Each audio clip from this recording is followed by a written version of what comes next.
प्यारे बच्चों, आज समाज के परिचय के अंतर्गत आप कुछ समाज के मुख्य उदाहरण के बारे में पढ़ेंगे। जैसा कि कुछ मुख्य बिंदुओं के द्वारा समाज के उदाहरण को प्रस्तुत किया जा रहा है। समाज कितने प्रकार का होता है, समाज की रचना कितने प्रकार के घटकों के द्वारा होती है, आज उसी के ऊपर हम प्रकाश डाल रहे हैं। जैसा कि आपको बताया जा रहा है सरल समाज। सरल समाज क्या होता है? सरल समाज के बारे में आप इस शब्द से ही परिचित होंगे कि निश्चित रूप से सरल समाज वह समाज होता है जिसके सदस्य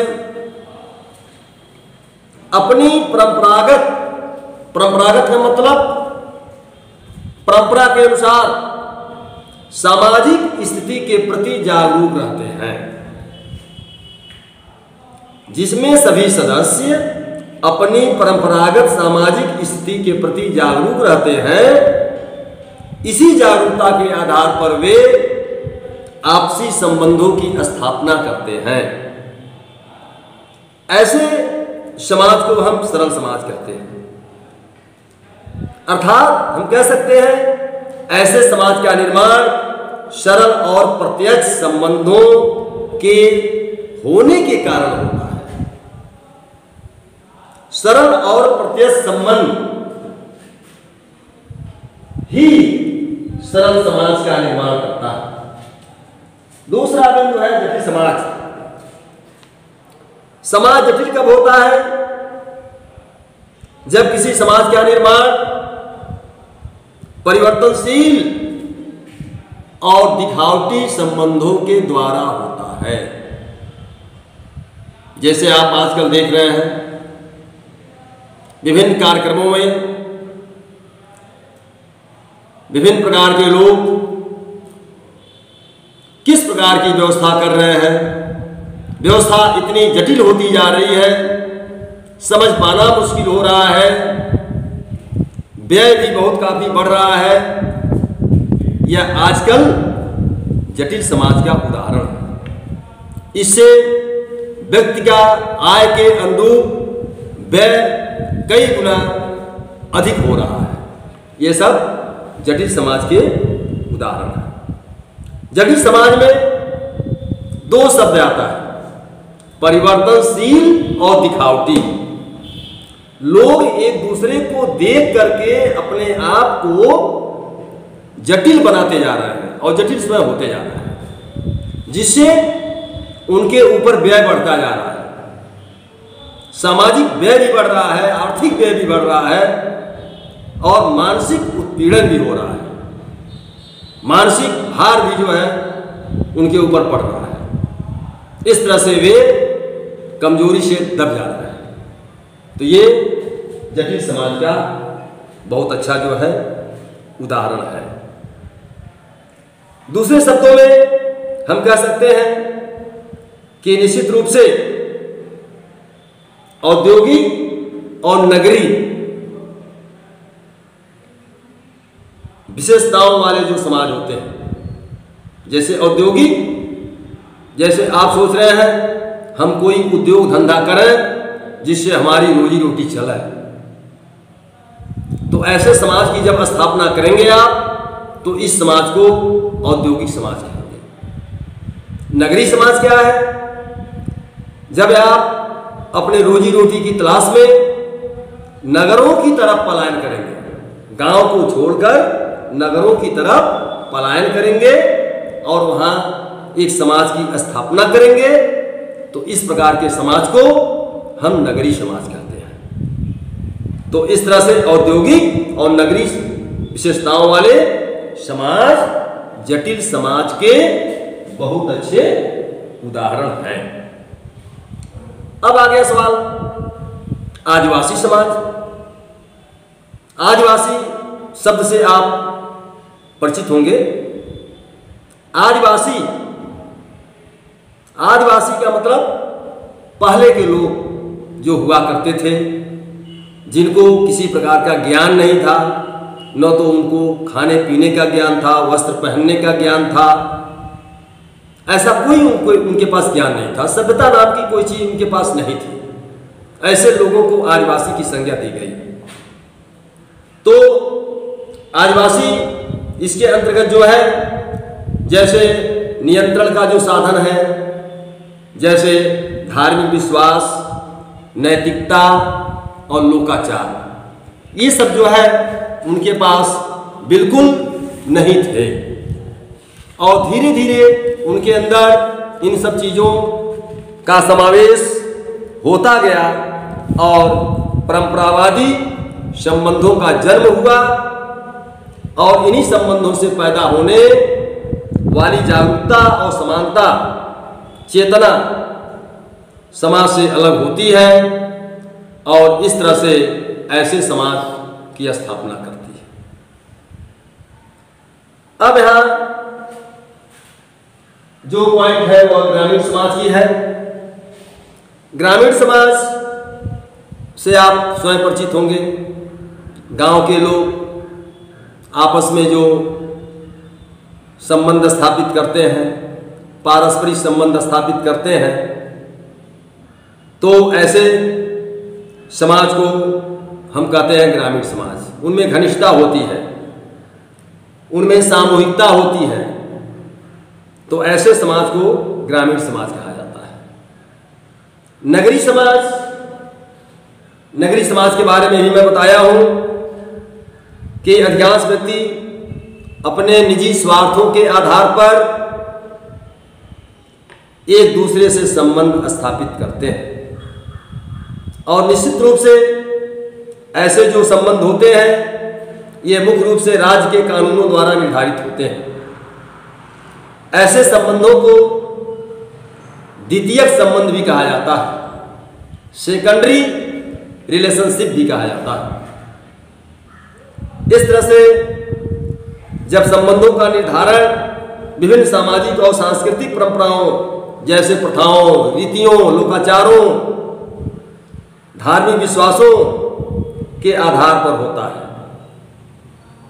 तो ऐसे नगरीय समाज से बनने वाला जो समाज होता है वह परंपरागत समाज कहलाता है। इसी को हम परंपरागत समाज कहते हैं।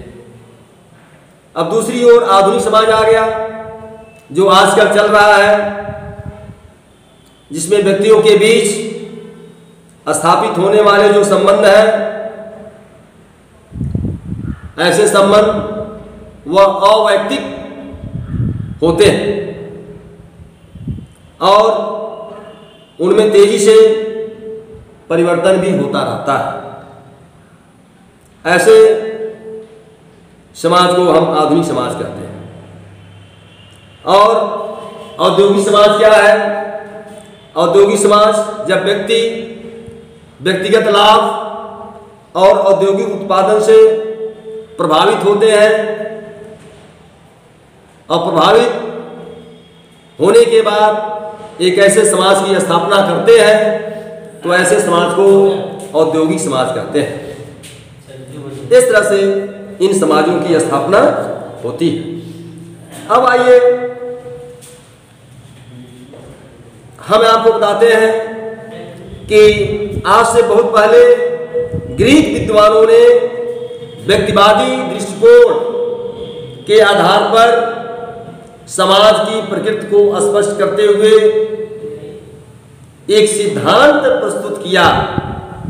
उस सिद्धांत को कहा जाता है सामाजिक समझौते का सिद्धांत।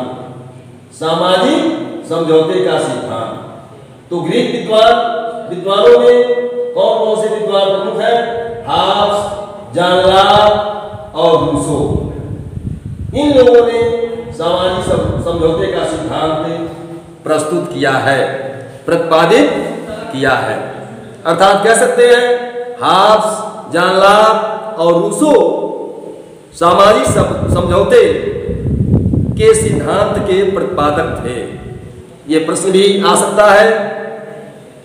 इसी तरह से मैं आपको बताऊं कि समाज क्या है, समाज के बारे में ही आपको बताया जा रहा है। तो इसे स्पष्ट करते हुए हर्बर्ट स्पेंसर महोदय ने कहा है कि समाज एक सावयव अथवा जीव रचना है। समाज एक सावयव अथवा जीव रचना है, इसी को हम समाज कहते हैं। यह किसने कहा? हर्बर्ट स्पेंसर महोदय ने कहा। अर्थात उन्होंने बताया कि समाज का विकास जीवन रचना की तरह कुछ आंतरिक शक्तियों के प्रभाव से बहुत धीरे धीरे होता है। अर्थात इसी तरह से समाज की रचना होती है। हीगल ने भी जो है सामूहिक जीवन को समाज की प्रमुख विशेषता माना है। हीगल ने स्पष्ट किया कि समाज व्यक्ति से अधिक महत्वपूर्ण है। समाज व्यक्ति से अधिक महत्वपूर्ण है। किसने कहा? हीगल ने कहा। यह जरूर ध्यान देंगे, हीगल ने यह स्पष्ट किया है समाज व्यक्ति से अधिक महत्वपूर्ण है। यह पूछा जा सकता है यह कथन किसका है? समाज व्यक्ति से अधिक महत्वपूर्ण है, यह कथन किसका है? तो हीगल का है। इसी तरह से दुर्खिम के बारे में आप लोगों ने बहुत कुछ जाना है। आत्महत्या का सिद्धांत भी दुर्खिम ने ही प्रतिपादित किया है। यह आपको बहुत पहले पढ़ाया गया है, बताया गया है। दुर्खिम ने समाज की प्रकृति को भी स्पष्ट किया है। सामूहिक मन, जिसे कहते हैं कलेक्टिव माइंड, तथा व्यक्तिगत इच्छा, दो शब्द ऐसा है, ध्यान दीजिएगा। सामूहिक मन और व्यक्तिगत इच्छा के अंतर पर किसने जोर दिया है? तो दुर्खिम ने जोर दिया है। इमाइल दुर्खिम ने जोर दिया है। तो इस तरह से सामूहिक मन को हम समूह की चेतना कहते हैं, कलेक्टिव कॉन्शसनेस कहते हैं।